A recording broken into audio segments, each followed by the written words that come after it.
নদীর পাশে বসে থাকা এই ছোট্ট ছেলেটির অনেক দিনের ইচ্ছা সে পানিতে সাঁতার কাটবে, কিন্তু সে পানি দেখলে খুবই ভয় পায়। তাই সে সবসময় মন খারাপ করে নদীর পাশে একা একা বসে থাকে। একদিন নদীর পাড়ে বসে সে একটা অদ্ভুত রকমের ডিম পায়। এরপর সে ডিমটিকে বাড়িতে নিয়ে আসে। কিছুদিন পর সে ডিম থেকে একটি সামুদ্রিক ঘোড়া জন্মগ্রহণ করে। সেই বাচ্চাটি তাদের বাড়িতেই বসবাস করতে শুরু করে, আর ধীরে ধীরে তাদের মধ্যে খুব ভালো একটা বন্ধুত্ব হয়ে যায়। এখানে মজার ব্যাপার হচ্ছে, এই সামুদ্রিক ঘোড়াটি প্রতিদিন 10 মিটার করে লম্বা হয়। আর ছেলেটির মা যখন জানতে পারবে যে তাদের বাড়িতে একটি সামুদ্রিক ঘোড়া আছে, তখন সে অনেক বকাবকি করবে। এই জন্য পরবর্তীতে এই ঘোড়ার সঙ্গে নানা ধরনের জাদুকরী রোমাঞ্চকর ঘটনা ঘটে যায়। তো বন্ধুরা, চলুন শুরু করা যাক পুরো ঘটনা, আর দেখে নেওয়া যাক তাদের দুজনের মধ্যে কি কি ঘটেছিল। গল্পের শুরুতেই দুজন ছেলে মেয়েকে দেখা যায়। তারা দেয়ালে টাঙানো একটি ছবি দেখে একজন অন্যজনকে জিজ্ঞেস করছিল, এটা আবার কেমন জীব? ছেলেটি জানায় এটা হলো সামুদ্রিক দানবের ছবি, তবে আমার মনে হচ্ছে হয়তো এটা আসল না। এ কথা শুনে মেয়েটি জিজ্ঞেস করে, তুমি কিভাবে জানো যে এটা আসল ছবি নয়? উত্তরে ছেলেটা বলে, সবাই জানে এটা আসল ছবি না। তাদের এই কথোপকথন শুনে পেছন থেকে একজন বৃদ্ধ লোক বলে ওঠেন, শোনো ছেলে, এটা মোটেও কাল্পনিক নয়। তোমরা যদি জানতে চাও তাহলে আমি আসল গল্পটা তোমাদের শোনাতে পারি। এই কথা শুনে মেয়েটি সেই গল্প শোনার জন্য অনেক এক্সাইটেড হয়ে যায়। তখন বৃদ্ধ লোকটি বলতে শুরু করেন, এই গল্পটা হলো দ্বিতীয় বিশ্বযুদ্ধের সময়কার। তখন স্কটল্যান্ডের একটা ছোট্ট শহরে এঙ্গাস নামের একটি ছোট ছেলে বসবাস করত। ছেলেটা সমুদ্রকে ভীষণ ভালোবাসতো, কিন্তু সমস্যা হলো সে পানিতে নামতে খুব ভয় পেত। তাই সে রোজ পানির কিনারায় বসে সমুদ্রের দিকে তাকিয়ে থাকতো। একদিন সে সমুদ্রের কিনারা থেকে নানা ধরনের শামুক ঝিনুক কুড়িয়ে নিজের বালতিতে ভরছিল, আর তখনই তার বাবার বলা কথাগুলো তার মনে পড়ে যায়। ছোটবেলায় তার বাবা তাকে নিয়ে ঘুরতে আসলে বলতেন, এই সমুদ্র হলো এক জাদুকরী সমুদ্র। এসব ভাবতে ভাবতে এঙ্গাস পানিতে হাত দিলে সেখানে বিশাল আকারের একটা ডিমের মতো কিছু একটা খুঁজে পায়। ছেলেটা সেই জিনিসটা মনোযোগ দিয়ে উল্টে পাল্টে দেখছিল। ঠিক সে সময় সেখানে তার মা চলে আসে এবং তাকে বাসায় ফিরে যাওয়ার জন্য ডাক দেয়। এঙ্গাস তখন সে ডিমটা লুকিয়ে নিজের সাথে বাসায় নিয়ে আসে। বাড়ি এসে সে তাদের একটি পরিত্যক্ত ওয়ার্কশপের মধ্যে চলে যায়। এরপর সে ডিমটিকে ভালো করে ধুয়ে নেয়। ধোয়া হয়ে গেলে একটা চাকুর সাহায্যে সেই ডিমটার খোলস ছাড়াতে শুরু করে। একটু খোলস ছাড়ালেই সে দেখতে পায় ভেতরে নীল রঙের সুন্দর কিছু একটা রয়েছে। তবে হঠাৎ করে তার মা ডাক দেয়াতে সে ওই ডিমটা সেখানে রেখে ঘরে চলে যায়। রাত হলে দেখা যায় প্রচন্ড বৃষ্টি হচ্ছে। এঙ্গাস লক্ষ্য করে সেই ওয়ার্কশপের দরজাটা খোলা। সে ওই বৃষ্টির মধ্যে দৌড়ে সে ঘরে চলে যায়। তবে সেখানে এসে ডিমটা দেখতে পায় না। দেখা যায় খোলস ছড়িয়ে কোনো এক প্রাণী সেখান থেকে বেরিয়ে এসেছে, এমনকি ওই ঘরের সবকিছু একেবারে তছ নছ করে ফেলে ভেঙেছে। অ্যাঙ্গাস আস্তে আস্তে সে নীল রঙের দাগ ফলো করে এগোতে থাকে এবং সে একটা ছোট্ট প্রাণীকে সেখানে লুকিয়ে থাকতে দেখে। তবে এঙ্গাস তাকে ধরতে গেলে সে কামড় দেওয়ার চেষ্টা করে। এতে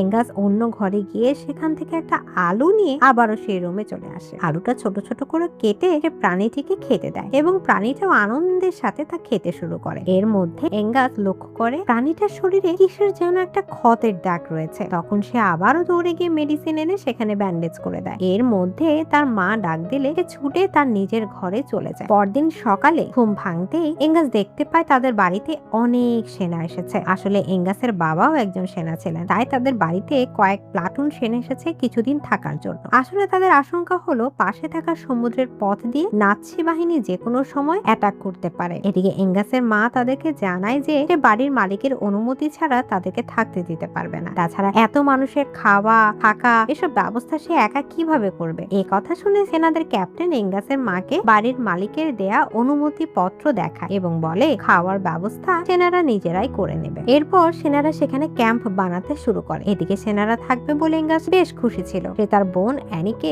একটার পর একটা কথা জিজ্ঞেস করতে শুরু করে। এরপর এঙ্গাস তার বোনকে বলে, আমি তোমাকে একটা সিক্রেট কথা বলতে চাই। তার বোন তার কথা গুরুত্ব না দিয়ে সেখান থেকে চলে যায়। এরপর এঙ্গাস লাইব্রেরি থেকে কয়েকটা বই নিয়ে ওই ওয়ার্কশপ রুমে চলে যায়। রুমের ভেতরে গেলে সে অবাক হয়ে যায়, কারণ রুমে সব সবকিছু আবারও এলোমেলো হয়ে আছে। এর মধ্যে সে দেখতে পায় সেই প্রাণীটা একটা জুতো কামড়ে ধরে আছে। এটা দেখে এঙ্গাস বলে, বুঝেছি, তোমার অবশ্যই খিদে লেগেছে। এই কথা বলে সে তার জন্য খাবার আনতে রান্নাঘরে চলে আসে। সেখানে গিয়ে সে একটা শিকারী কুকুরকে দেখতে পায়। এর মধ্যে সেখানে সেনাদের বাবুর্চিও চলে আসে। সে এঙ্গাসকে জিজ্ঞেস করে, কি এঙ্গাস, তোমার কি চাই? তখন সে তার কাছে কিছু খাবার চায়, কিন্তু লোকটি বলে অনুমতি ছাড়া কিছুই দেওয়া যাবে না। এই কথা শুনে এঙ্গাস চালাকি করে বলে সে আসলে রান্নাঘরে ময়লা ফেলতে এসেছে। এরপর সে রান্নাঘরে ময়লা ঝুড়িটা সাথে করে ওই রুমে চলে আসে। এরপর এই প্রাণীটি মনে সুখে সেখান থেকে খাবার খেতে শুরু করে। তাকে দেখে এঙ্গাস এবার ভাবে ওর একটা নাম দেয়া দরকার। এর মধ্যে তার চোখ পড়ে রবিনসন ক্রুসো বইটির দিকে। তখন সে প্রাণীটির নাম দেয় ক্রুসো। এরপর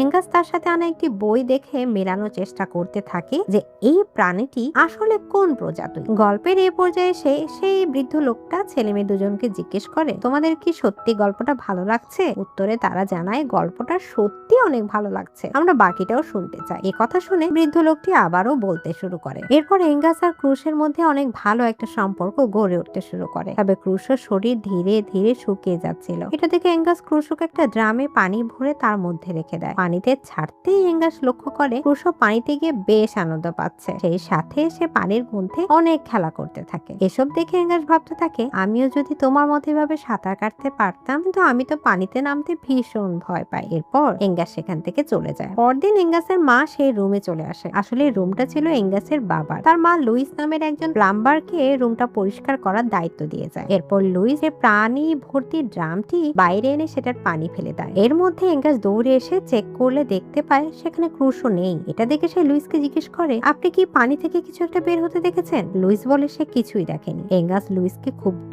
হয়ে জিজ্ঞেস করে, আপনি এখানে কি করছেন? এটা আমার বাবার ওয়ার্কশপ। এ কথা শুনে লুইস বলে, তোমার বাবা আসলে এখানে আসো, নয়তো এখানে আমাকে ডিস্টার্ব করতে এসো না। এরপর রাত হলে এঙ্গাস সব জায়গায় ক্রুশোকে খুঁজতে শুরু করে, কিন্তু কোথাও তাকে দেখতে পায় না। অন্যদিকে ক্রুশোকে দেখা যায় সে খাবারের খোঁজে সেই রান্নাঘরে চলে এসেছে। তবে হঠাৎ সে শিকারে কুকুরটি ক্রুশোকে ধাওয়া করে, কিন্তু সৌভাগ্যক্রমে কুকুরটি শিকল দিয়ে বাঁধা ছিল, যার কারণে ক্রুশো একটুর জন্য প্রাণে বেঁচে যায়। এরপর ক্রুশো সেখান থেকে পালিয়ে সোজা একটা বাথরুমে ঢুকে পড়ে। তবে এরই মধ্যে সেখানে এঙ্গাসের বোন চলে আসে এবং ক্রুশোকে দেখে ভীষণ চিৎকার করতে শুরু করে। তখনই এঙ্গাস সেখানে এসে তার বোনকে শান্ত করে বলে, আমি ওর কথাই তোমাকে বলতে চেয়েছিলাম। আমি যে ডিমটা খুঁজে পেয়েছিলাম সেটা থেকেই ক্রুশোর জন্ম হয়েছে। তুমি প্লিজ ওর কথা কাউকে বলো না, আম্মু জানতে পারলে ক্রুশোকে বাড়ি থেকে বের করে দিবে। এরপর এঙ্গাসের বোনও ক্রুশোর সাথে খেলা করতে শুরু করে। এদিকে এঙ্গাসের মা লুইসকে জানায় তাদের বাথরুমগুলোতে সমস্যা দেখা দিয়েছে। সে লুইসকে সেগুলো ঠিক করার কথা বললে লুইস কাজ করার জন্য তার সাথে চলে আসে। লুইস যখন তাদের বাথরুমে প্রবেশ করে তাকে দেখে এঙ্গাস আর তার বোন কিছুতেই বুঝতে পারছিল না যে এখন তারা কি করবে। তাই সে ক্রুশোর মুখ চেপে লুকিয়ে রাখার চেষ্টা করে, কিন্তু এরই মধ্যে লুইস উকি মেরে ক্রুশোকে দেখে ফেলে। সে অবাক হয়ে জিজ্ঞেস করে, এটা কোথা থেকে আনলে? এঙ্গাস জানায় সে সমুদ্রে একটা ডিম পেয়েছিল আর সেটা থেকে এই প্রাণীটির জন্ম হয়েছে। এ কথা শুনে লুইস বলে, এটা তো একটা দুর্লভ প্রাণী, ওটা হলো একটা জাদুকরী সামুদ্রিক ঘোড়া। তবে এগুলো তো 1000 বছর আগে পৃথিবী থেকে প্রায় বিলুপ্ত হয়ে গেছে। এ কথা শুনে এঙ্গাস জিজ্ঞেস করে, এটা কি ছেলে না মেয়ে? লুইস জানায় এটা ছেলে মেয়ে উভয়। আসলে এই সামুদ্রিক ঘোড়াগুলো জীবনে মাত্র একটা ডিম দিয়েই মারা যায়। এর মধ্যে এঙ্গাসের মা সেখানে চলে আসে, কিন্তু তার আগেই লুইস বুদ্ধি করে এঙ্গাস আর ক্রুশোকে আড়াল করে রাখে। পরদিন লুইস এঙ্গাসকে বোঝানোর চেষ্টা করে যে প্রাণীটা কিছুতেই একটা বাথটাবের মধ্যে বড় হতে পারবে না, তাই আমাদের উচিত এই প্রাণীটিকে সমুদ্রে ফিরিয়ে দেয়া। কিন্তু এঙ্গাস কিছুতেই তাতে রাজি হয় না। সে বলে ক্রুশো আমার কাছেই থাকবে। তবে লুইস তাকে বোঝায় ক্রুশো বেড়ে ওঠার জন্য অনেক বেশি খাবার আর মুক্ত পরিবেশ প্রয়োজন, কিন্তু এঙ্গাস তার কথায় রাগ করে এখান থেকে চলে যায়। সেদিন রাতে দেখা যায় তাদের বাসায় একটা জাঁকজমকপূর্ণ পার্টি চলছে, আর এদিকে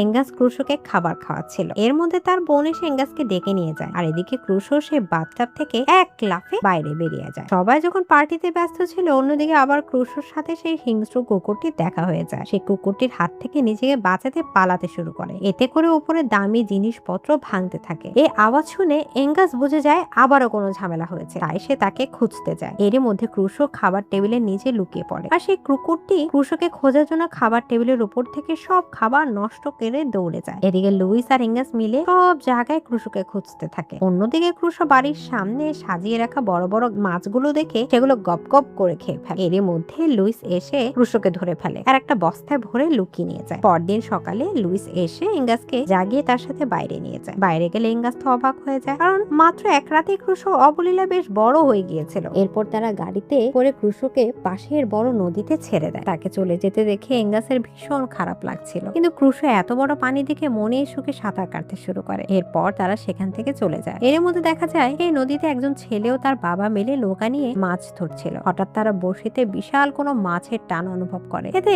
বাপ বেটা তো ভীষণ খুশি হয়ে যায়, কিন্তু তার ছেলে পানির নিচে তাকাতেই ক্রুশোকে দেখে ফেলে আর ভয়ে চিৎকার করে বলে, বাবা এটা তো একটা 2 ডিঙওয়ালা দানব, দ্রুত এটা সুতা কেটে ছেড়ে দাও। কিন্তু তার বাবা কিছুতেই রাজি হয় না। সে বলে, এতদিন পর এত বিশাল একটা মাছ পেয়েছি, এটা কিছুতেই ছাড়বো না। তবে এরই মধ্যে নৌকাটি ক্রুশোর টানে একেবারে স্পিড বোর্ডের মতো তীব্র গতিতে দৌড়াতে শুরু করে। এতে ভয় পেয়ে ছেলেটি বড়শির সুতা কেটে দেয়। এরপর তারা সামনে দেখতে পায় ক্রুশ একটা বিশাল লাফ দিয়ে সেখান থেকে চলে যাচ্ছে। এমন অলৌকিক দৃশ্য দেখে দুজনেই ভীষণ অবাক হয়ে যায়। এদিকে ইংগাসকে তার মা সেনাদের সাথে বিভিন্ন কাজে লাগিয়ে দিয়েছিল, কিন্তু তার বারবার ক্রুশোর কথাই মনে পড়ছিল। তবুও সে নিরুপায় হয়ে কাজ করে যাচ্ছিল। তবেই একটু সুযোগ পেতে সে দৌড়ে নদীর কাছে চলে যায়। সে নদীর কিনারায় এসে ক্রুশোর নাম ধরে চিৎকার করে ডাকতে থাকে, কিন্তু কোথাও তার দেখা মেলে না। আর এবার এঙ্গাস তার মনের সব ভয় কাটিয়ে একটা ছোট নৌকায় করে নদীর মাঝখান দিয়ে ক্রুশোকে ডাকতে থাকে। তখনই হঠাৎ এঙ্গাসের বোটের সামনে একটা বিশাল দানবীয় আকৃতির জীব এসে হাজির হয়। তাকে দেখে তো এঙ্গাস বেশ চমকে যায়, কারণ মাত্র 2 দিনে ক্রুশো বিশাল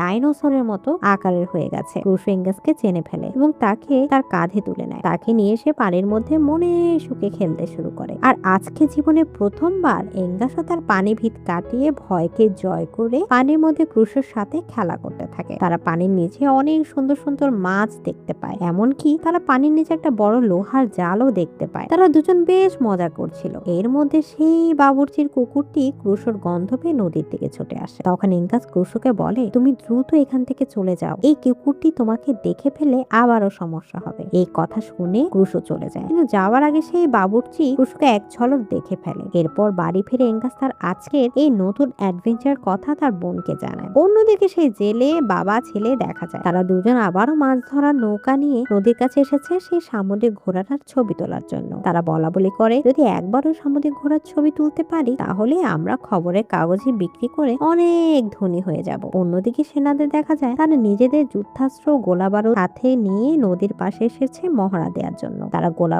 বারুদ পরীক্ষা করার জন্য নদীতে বড় বড় বোমা ফেলতে শুরু করে। এসব দেখে এঙ্গাস তার মাকে বলে, এই নদীতে একটা সামুদ্রিক ঘোড়া রয়েছে, আর এভাবে যদি তারা নদীতে গোলাবর্ষণ করে তাহলে সে আঘাত পেয়ে মরে যেতে পারে। তাই সে সবাইকে থামানোর অনেক চেষ্টা করে, কিন্তু ক্যাপ্টেন তার কোনো কথায় কান দেয় না। এঙ্গাসের এমন পাগলামি দেখে ক্যাপ্টেন তাকে বকাবকি করতে শুরু করে। এতে এঙ্গাস আর তার মা বেশ কষ্ট পায়। এরপর তারা সেখান থেকে নিজেদের বাড়িতে ফিরে আসে। এদিকে সেই ছেলেদের দেখা যায় তার একটি নকল সামুদ্রিক ঘোড়া পানিতে রেখে সেটির একটি ভুয়া ছবি তোলে, কিন্তু পাশে যে আসল সামুদ্রিক ঘোড়াটি ঘুরে বেড়াচ্ছিল তারা সেটি খেয়ালই করেনি। রাতের বেলা সেই সেনারা নদীর পাশে নিজেদের ক্যাম্প বানায়। এরপর তারা খবরের কাগজে জেলেদের তোলা নকল সামুদ্রিক ঘোড়ার ছবিটিও লক্ষ্য করে। ছবিটা দেখে বাবুর্চি বলে, এটা কোনো নকল প্রাণী না, আমি নিজে এটাকে নদীর মধ্যে জীবন্ত দেখেছিলাম। অন্যদিকে এঙ্গাস আর লুইস রাতের বেলা গোপনে নদীর কাছে আসে। এঙ্গাস ক্রুশোকে নাম ধরে ডাকতে থাকে। প্রথমে সে না আসলেও একটু পরে এঙ্গাসের কাছে চলে আসে। তবে সে ক্রুশোকে স্পর্শ করতে গেলে ক্রুশো গোলা বর্ষণের ভয়ে দূরে চলে যায়। অন্যদিকে সেই বাবুর্চি সহ আরো কিছু সেনা ক্রুশোকে নদীতে খুঁজতে বের হয়। এর মধ্যে কুকুরটির ডাক শুনে বাবুর্চি বুঝে যায় যে ক্রুশো তাদের আশেপাশে কোথাও রয়েছে। অন্যদিকে এঙ্গাস কুকুরের ডাক শুনে বুঝে ফেলে হয়তো সেনারা ক্রুশোকে ধরার জন্য ফাঁদ পাচ্ছে, তাই তারা ক্রুশোকে বাঁচানোর জন্য ছুটতে থাকে। এরই মধ্যে সেই কুকুরটির সামনে বিশাল আকারের ক্রুশো হাজির হয়। তাকে দেখে তো এবার কুকুরটা ভয়ে লেজ গুটিয়ে ফেলে। অন্যদিকে সেনারা সেই দিকে আসতে থাকলে হঠাৎই ক্রুশো রেগে গিয়ে সেই বোটে আক্রমণ করে বসে। এতে করে সেনারা দ্রুত মেইন ক্যাম্পে ওয়্যারলেসে জানিয়ে দেয় যে তাদের উপর শত্রু সাবমেরিন আক্রমণ করেছে। তারা ক্রুশোর উপর অবিরাম ফায়ারিং করতে শুরু করে, তবে ক্রুশো রেগে তাদের বোটটা ডুবিয়ে দেয়। অন্যদিকে সেনাদের ক্যাপ্টেনকে দেখা যায় সে এঙ্গাসের মায়ের কাছে এসে সেদিনের খারাপ ব্যবহারের জন্য সরি বলে। এর মধ্যে একজন সেনা এসে খবর দেয় যে নদীর পাড়ে তাদের সেনাদের উপর হামলা হয়েছে। সবাই মনে করতে থাকে হয়তো জার্মানদের সাবমেরিন তাদের উপর আক্রমণ করেছে। তাই সবাই যুদ্ধের জন্য রেডি হয়ে নদীর পাড়ে চলে আসে। ক্যাপ্টেন সবাইকে অর্ডার দেয় শত্রুদের জাহাজ দেখা মাত্রই সাথে সাথে যেন সবাই ফায়ারিং শুরু করে। এদিকে ক্রুশো একজন সেনাকে মারতেই যাবে, তখন অন্য একজন ক্রুশোকে শুট করতে আসে, কিন্তু ক্রুশোকে বাঁচাতে লুইস তাকে বাধা দেয়। লুইসকে ধাক্কা মেরে অজ্ঞান করে ফেলে। এরপর সে লক্ষ্য করে তার বন্ধু এঙ্গাস সেখানে নেই। অন্যদিকে এঙ্গাস ক্রুশোকে বাঁচাতে পানিতে নামলে সে সাঁতার না জানার কারণে পানিতে ডুবে যেতে শুরু করে। এটা দেখে ক্রুশো সে সেনাকে ছুড়ে ফেলে এঙ্গাসকে বাঁচাতে পানির নিচে এগিয়ে আসে এবং তাকে পিঠে তুলে পাড়ে নিয়ে আসে। এরপর পাড়ে এসে লুইস এঙ্গাসের শরীর থেকে পানি বের করার আপ্রাণ চেষ্টা করে, কিন্তু কিছুতেই এঙ্গাসের জ্ঞান ফিরছিল না। এখানেই দেখা যায় এঙ্গাস আসলে অবচেতন মনে তার বাবাকে দেখছে। তার বাবা তাকে সেই ওয়ার্কশপে দায়িত্ব বুঝিয়ে দিচ্ছিল, আর সেখানেই জানা যায় এঙ্গাসের বাবা আসলে অনেক আগে যুদ্ধের সময় শহীদ হয়ে গেছেন, কিন্তু এঙ্গাস এতদিন সেটা জানতো না। এসব দেখতে দেখতে এঙ্গাসের জ্ঞান ফিরে আসে। এরপর সে ক্রুশোর মুখে হাত বুলিয়ে কান্না ভেজা কণ্ঠে বলে, তুমি আমার সবচেয়ে ভালো বন্ধু। এরই মধ্যে ক্যাপ্টেন তার বিশাল সেনা দল নিয়ে সেখানে আসে। সেখানে থাকা আহত সেনা ক্যাপ্টেনকে বলে, আমাদের এখন এই সামুদ্রিক ঘোড়াটাকে মারতে হবে, ওটা তো একটা ভয়ঙ্কর দানব, ওকে বাঁচিয়ে রাখা যাবে না। তবে এঙ্গাস সামনে এসে বুক চিতিয়ে বলে, ও আমার বন্ধু, ওকে আমি মারতে দেব না, ওকে কেউ মারতেই পারবে না। এসব শুনে এঙ্গাসের মা রেগে যায় এবং বলে, এসব শুধুমাত্র বাচ্চার বানানো কাহিনী, সামুদ্রিক ঘোড়ার কোনো অস্তিত্ব নেই বাস্তব জীবনে। সে রেগে লুইসকে বলতে থাকে, এসব উল্টাপাল্টা কাহিনী শুনে তুমি আমার ছেলের মাথা খারাপ করেছো। ঠিক তখনই অলৌকিকভাবে সবার সামনে পানির উপর ক্রুশ এসে হাজির হয়। এঙ্গাসের মা সহ বাকি সবাই একেবারে হা হয়ে অবাক হয়ে তাকিয়ে থাকে, আর বাকি সেনারা ক্রুশের উপর কামান থেকে গোলা বর্ষণ করতে থাকে। তখন এঙ্গাস ক্রুশের কাছে এসে বলে, আমাদের এখনই পালাতে হবে, নয়তো ওরা তোমাকে মেরে ফেলবে। এ কথা বলে সে ক্রুশের পিঠে চড়ে বসে। এদিকে কুয়াশা নেটওয়ার্কের সমস্যার কারণে ক্যাপ্টেন কিছুই স্পষ্ট দেখতে পাচ্ছিল না। তারা দূরবীন দিয়ে আবছা একটা অবয়ব দেখতে পেয়ে ভাবে হয়তো ওইটাই জার্মানদের সাবমেরিন, তাই সেটার দিকে বেশি করে গোলা বর্ষণ শুরু করে। এঙ্গাস ক্রুশকে বলে, আমাদের দ্রুত সে লোহার জালের কাছে যেতে হবে। তবে এসব দেখে সেনারা ভাবে সাবমেরিনটা পালিয়ে যাচ্ছে, তাই তারা সমুদ্রে লোহার প্রতিরক্ষা জালটা উপরে তুলে নেয় যাতে কেউ পার হতে না পারে। এসব দেখে দুজনে নিরুপায় হয়ে পড়ে। এরই মধ্যে দূর থেকে এঙ্গাসের মা নিজের ভুল বুঝতে পেরে চিৎকার করে বলে, এঙ্গাস তুমি ওকে মুক্ত করে দাও। মায়ের কথা শুনে এঙ্গাস ক্রুশকে জড়িয়ে ধরে বলে, তুমি আমার জীবনের সবচেয়ে ভালো বন্ধু ছিলে, আমি কোনোদিন তোমাকে ভুলতে পারবো না। তোমাকে এখন দ্রুত এখান থেকে